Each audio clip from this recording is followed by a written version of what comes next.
This channel does not promote any violent, harmful, or illegal activities. All content provided by this channel is meant for an educational purpose only. Top quality और consistent performance के लिए सिर्फ silver pumps नाम याद रखना। অবশেষে জামিন পেলেন যাদবপুরের প্রাক্তনী গবেষক হিন্দল মজুমদার। স্পেন থেকে শিক্ষামন্ত্রী ব্রাত্য বসুর গাড়িতে হামলার ষড়যন্ত্রের অভিযোগে তাকে গ্রেফতার করা হয়। দেশে ফিরতেই গ্রেফতার করা হয় গবেষক হিন্দল মজুমদারকে। 3 দিন পুলিশ হেফাজতের পর জামিন গবেষক পড়ুয়ার। আমি জঙ্গি নই, জামিন পেয়ে বেরিয়েই মন্তব্য হিন্দল মজুমদারের। ঘুমোবো এখন বাড়ি গিয়ে, আর কিছু না। কি কি কালেক্ট করলে? ব্যাগ, ক্যামেরা, এইগুলো। এটা কি দিল্লি এয়ারপোর্টে যেগুলো গিয়েছিল? পুলিশের ব্যবহার কেমন দেখি? যথেষ্ট ভালো, খুব প্রফেশনাল, কোনো আপত্তি নেই পুলিশের ব্যবহার। হ্যাঁ, আর এদিকে একদম আফতাবান সেটির সঙ্গে তোমার তুলনা? ভেরি আনফরচুনেট, ভেরি আনফরচুনেট, খুবই দুর্ভাগ্যজনক। তুমি কি বলবে? খুব দুর্ভাগ্যজনক, আর কিছু বলার নেই। আমি টেররিস্ট নই, বললাম আপনাকে, ব্যাস। আর একটা বিষয় যে এই যে পুলিশের মূল অভিযোগ হচ্ছে ওখান থেকে প্ল্যান করেছে গোটা বিষয়টা। এটা সাবজুডিস, এটা সাবজুডিস ম্যাটার, সাবজুডিস ম্যাটার। আইনজীবীরা বলবেন যা বলার। আর স্পেনে ফিরতে পারবে? আমি জানি না, আমি জানি না। গবেষণা করতে চাই, গবেষণা কন্টিনিউ করতে চাই, দেখা যাক। বেল পেয়ে গেছে, খুশি। হ্যাঁ, এখন তো দেখি ওই কাগজটা পেলে বুঝতে পারবো আমাদের কি করতে করণীয়। অর্ডার পেয়েছেন? না, অর্ডারটা এখনো পাইনি, অর্ডার হাতে পারেনি। ওটা পুলিশের ভূমিকা নিয়ে কি বলবেন? কিছু বলবো না এখন, সমস্যা নেই, কোনো সমস্যা হয়নি। পুলিশ অত্যন্ত প্রফেশনাল বিহেভ করেছে, আমার কোনো সমস্যা নেই তার নিয়ে। ঠিক আছে। আপনারা শুনলেন হিন্দল মজুমদার, তিনি জামিন পাওয়ার পর কি বলেছেন তিনি, তার বক্তব্য আপনাদেরকে শোনালাম। আর এবারে আপনাদের শোনাই রাজনৈতিক মহলের একাংশ এই বিষয়ে কি বলছেন, শুনুন। পুলিশকে যাতা বলে দিচ্ছে কেন? পুলিশকে ভিতরে ঢোকাক, এই পুলিশগুলোকে ভিতরে ঢোকানো দরকার রয়েছে।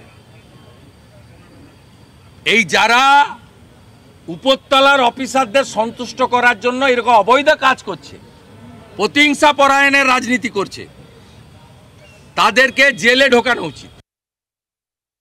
অম্বিকেশ মহাপাত্র ভ্যানিশ, উনি নাকি ভ্যানিশ করার আন্তর্জাতিক ষড়যন্ত্রে যুক্ত। ভাবা যায়, হিন্দল মজুমদার কেউ প্রতিবাদ করলেই ভয় পায়, কেউ প্রতিবাদ করলেই তাকে দুমড়ে দেওয়ার মনোভাব নেয়। এটা একটা স্বৈরাচারী মনোভাব যা সরকার দেখাচ্ছে। অ্যারেস্ট হওয়া, জামিন পাওয়া, এগুলো তো মানে একটা আইনের পথ। এবং তিনি যে করেছেন, তিনি দূর থেকে যে সমস্ত প্ররোচনা দিয়েছেন, যা লিখিত আছে তার উপর দাঁড়িয়ে অ্যারেস্ট হয়েছেন। পুলিশ কাস্টডিতে জিজ্ঞাসাবাদ করেছে, তদন্তের স্বার্থে যেটুকু যা করার করেছে, তারপর আইনে জামিন পেয়েছেন, মিটে গেল। উপরাষ্ট্রপতি নির্বাচনে প্রার্থী দিতে পারে বিরোধীরা, এনডিএর ঐক্য নিশ্চিত করতে সংসদীয় দলের বৈঠকে মোদি। এনডিএর রণকৌশল ঠিক করতে বৈঠকে আলোচনা। আমাদের সঙ্গে রয়েছেন জ্যোতির্ময়, আমাদের প্রতিনিধি। জ্যোতির্ময়, বিস্তারিত জানাও।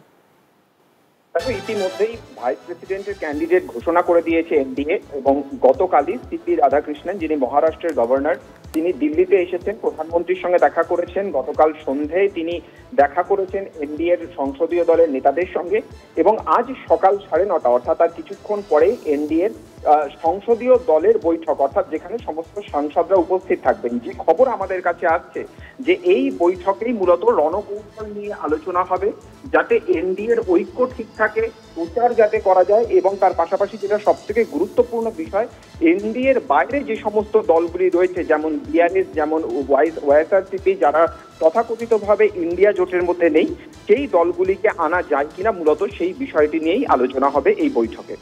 ধন্যবাদ জ্যোতির্ময়।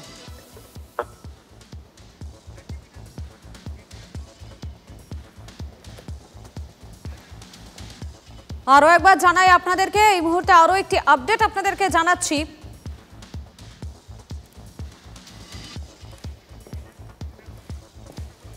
এনডিএর ঐক্য নিশ্চিত করতে সংসদীয় দলের বৈঠক, সেই বৈঠকে উপস্থিত থাকবেন নরেন্দ্র মোদী।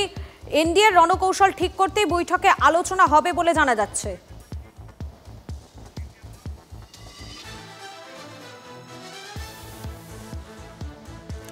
উপরাষ্ট্রপতি পদে ইন্ডিয়া ব্লকের প্রার্থীকে তুঙ্গে উঠেছে জল্পনা। ইসরোর প্রাক্তন বিজ্ঞানী পদ্মশ্রী এম আন্নাদুরাই এবং মহাত্মা গান্ধীর প্রপুত্র তথা লেখক তুষার গান্ধীর নাম নিয়ে আলোচনা শুরু হয়েছে। ইতিমধ্যে আলোচনা চলছে একজন প্রাক্তন বিচারপতির নাম নিয়েও। চন্দ্রযান 1 এবং চন্দ্রযান 2 এবং মার্স অরবিটার প্রোগ্রাম মিশনের প্রোগ্রাম ডিরেক্টর হিসেবে কাজ করেছেন এম আন্নাদুরাই। 2017 সালে এনডিএ উপরাষ্ট্রপতি প্রার্থী এম ভেঙ্কাইয়া নাইডুর বিরুদ্ধে তৎকালীন ইউপিএ জোটের প্রার্থী ছিলেন গোপাল কৃষ্ণ গান্ধী। সেক্ষেত্রে তুষার গান্ধী প্রার্থী মনোনীত হলে উপরাষ্ট্রপতি পদপ্রার্থী হিসেবে গান্ধীজির পরিবারের দ্বিতীয় ব্যক্তি হবেন।